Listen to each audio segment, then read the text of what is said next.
In 2007, Brian Chesky and Joe Gebbia, they didn't have money, so they decided to rent out their living room.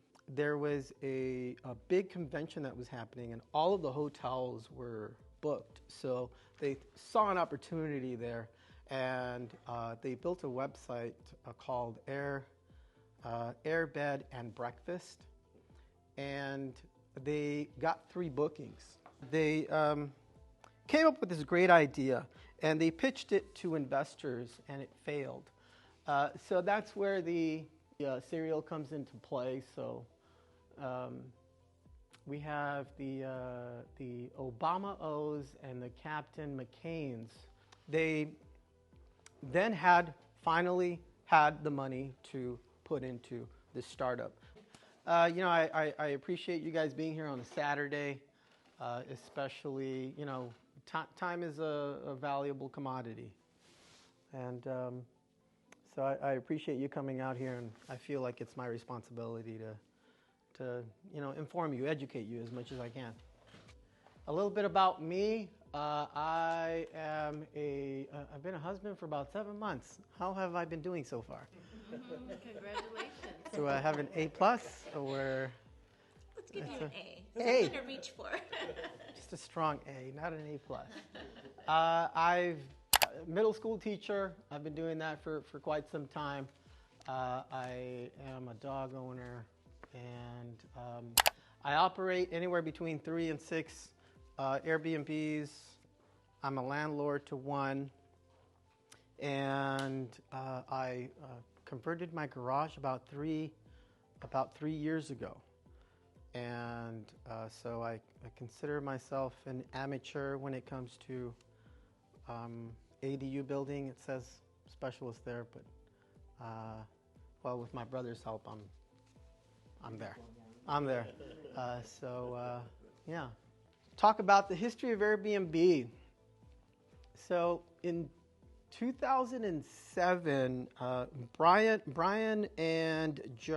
Chesky and Joe Gebbia, they had just finished college, and they were in San Francisco, and they didn't have money, so they decided to rent out their living room. There was a 1-bedroom apartment, and so they weren't employed at the time. There was a big convention that was happening, and all of the hotels were booked. So they saw an opportunity there, and they built a website called Airbed and Breakfast, and they got 3 bookings. And it was a 35-year-old woman from Boston, a 30-year-old man from India, and a 45-year-old father of 4 from Utah. And they all slept on the floor with airbeds. They all slept on the airbeds. So Brian and Joe went to probably Walmart, and they bought 3 airbeds, they laid them out, and these 3 slept there for the night at $80 a piece, and they had breakfast the following morning. So airbed and breakfast. That made sense, right? And the reason why I share that story, and I talk about the different age groups and the different places that they were from, was that I really feel like we're a really trusting society now. Normally something like that wouldn't be occurring, but I think as society continues to grow, we become a very trusting society, in that we get into strangers' cars when we're driving from one place to another, and we're getting deliveries of our food. I remember when I was growing up, my mom would always say, "Don't give out your Social Security." your Social Security was something sacred, and you never told anybody, not even, your spouse, no one. And now we give it out over the phone. With that said, they came up with this great idea, and they pitched it to investors, and it failed. So that's where the serial comes into play. So we have the Obama O's and the Captain McCains. So this was in 2007, and we had the presidential run between these two candidates. So in order to fund their startup, they decided that they had a friend that had a printing press. So they gathered up all their money, and they built these boxes, and they were using hand glue, glue guns, and they were building these boxes themselves. And they went to a dollar store, and they were picking up the dollar Cheerios boxes and the generic stuff, and they were just putting them in the boxes.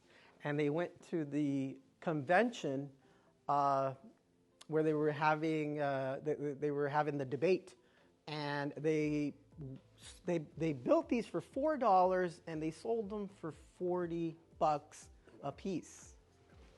And they ended up making $30,000 off these cereal boxes. That's the story behind the boxes.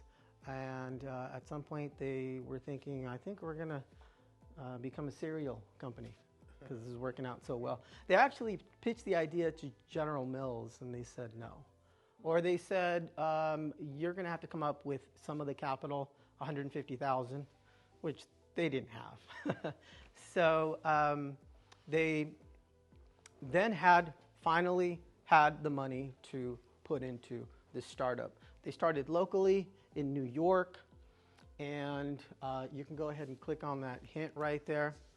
And they came to find that their bookings were extremely low. And they looked at their website, and they saw pictures like this. Really bad looking pictures. So what did they have to do next? They bought a camera, expensive camera, went out door to door, and they took pictures of these hosts that were listing their property. And then the bookings started to then go up, and it started to grow. What's the other picture? Can you show the other picture there? Yeah, so this is a picture of the sunset. What's interesting is the golden hour. Yeah. So so pictures are very important. Your pictures are very important if you're going to be listing it's funny, we don't have one realtor that was here. There were about 5 of them that showed up last time, but if you go on Zillow and you're looking at homes, you can easily spot the ones that took the time to take really good pictures and the ones that didn't, right? So it grew. Now it went from Brian and Joe being the first host to now over $4 million. There's a $68 billion valuation on Airbnb, and they're in over 220 countries. Yeah. So